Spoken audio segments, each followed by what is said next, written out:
Ma'am थी मेरी, ठीक है, बिंदु मैम, वो थोड़ा स्ट्रिक्ट, थोड़ा क्या ज़्यादा ही स्ट्रिक्ट थी। तो उनको देख के मैं थोड़ा डर जाती थी कि स्टार्टिंग से मुझे हेयर स्टाइल्स बनाना, थोड़ा सा मेकअप करना और नेल पॉलिश और ये सब का मुझे स्टार्टिंग से बहुत शौक था। पढ़ने लिखने में उतना ध्यान था नहीं मेरा, मुझे स्टार्टिंग से थोड़ा कॉन्फिडेंस का प्रॉब्लम था। सबसे पहले तो आप सभी को शिक्षक दिवस की शुभकामनाएं। इस खास मौके पर आज हमारे साथ है फेमिना मिस इंडिया 2022 की फाइनलिस्ट और झारखंड का गौरव Riya Tirkey. Thank you so much, thank you. तो सबसे पहले आप ये बताइए कि आपकी स्कूलिंग, आपका कॉलेज कहाँ से हुआ? जी, सबसे पहले तो आप सभी को जोहार, नमस्ते और ढेर सारा प्यार।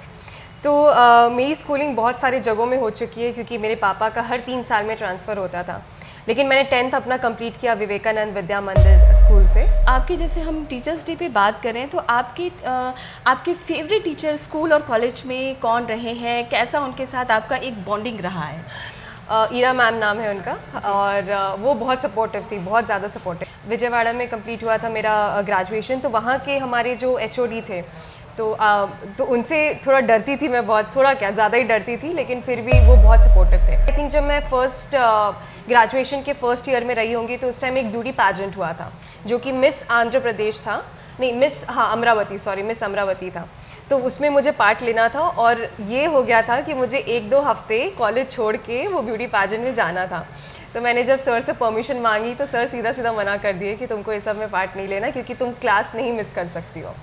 बट उसके बाद जब मेरा सिलेक्शन हुआ और जिस तरह से मैं मॉडलिंग में आगे बढ़ते गई, मेरे फ़ोटोज़ रिलीज़ होते थे न्यूज़पेपर में, तो तब सर ने देखा और फिर उसके बाद सर बहुत ज़्यादा सपोर्ट करने लगे। तो कई बार जैसे क्लास में बहुत सारे टीचर्स होते हैं ना हमारे अलग अलग सब्जेक्ट्स के, कोई ऐसे टीचर भी रहे जब वो जिनसे हम थोड़ा झिझकते हैं, मतलब वो आए तो हम अलर्ट हो जाते हैं कि मतलब अब थोड़ा सा, तो वैसे कोई टीचर? जी जी जी जी बिल्कुल। Actually I think 7th 8th में थी, उस टाइम की बात है, 7th 8th स्टैंडर्ड में। तो एक हिस्ट्री मैम थी मेरी, ठीक है, बिंदु मैम, वो थोड़ा स्ट्रिक्ट, थोड़ा क्या ज़्यादा ही स्ट्रिक्ट थी।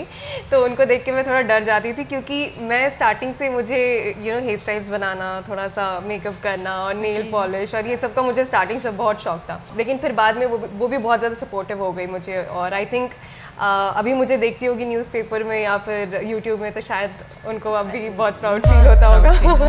तो वैसा कोई एक्सपीरियंस बताइए जो आपको अभी भी याद है, कोई ऐसी मस्ती जो आपने की हो स्कूल या कॉलेज टाइम में? जी, जैसे हमारा आई थिंक मैं कॉलेज में थी उस टाइम, हमारे इंटर कॉलेज कॉम्पिटिशन्स हुआ करते थे। तो उस टाइम देखिए, हम लोग जैसे एक टीचर और स्टूडेंट का रिलेशन अलग होता है कि हम थोड़ा झिझकते हैं टीचर्स से, लेकिन जब हमारा ऐसे इंटर कॉलेज कंपटीशन होता था या फिर एनुअल फंक्शन होता था तो वो सबसे बेस्ट मोमेंट इसलिए था कि उस टाइम हम नहीं देखते थे कि हम टीचर हैं या हम स्टूडेंट हैं, वो सब मिल के हम लोग साथ में काम करते थे। कोई एक टीचर जिन्होंने कुछ आपको ऐसी बात बताई हो जो आपको अभी भी जो है मोटिवेट करती है, आप कभी भी किसी भी मुश्किल समय में होती है तो आप उनका कोट ज़रूर याद करते कि हाँ उन्होंने मुझे ऐसा कहा था?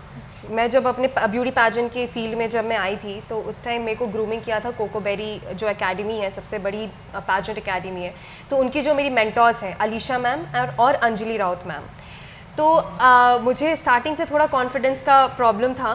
तो जब मैं ऑडिशन के लिए गई थी, मिस इंडिया ऑडिशन के लिए जब मैं गई थी 2022 आई थिंक अप्रैल के मंथ में, तो मैम ने सिर्फ एक ही चीज़ बोला था कि बेटा अब तुम ऑडिशन में जाते हो या फिर कहीं भी जाते हो, सिर्फ ये सोचो कि you are the ultimate boss वो रूम में।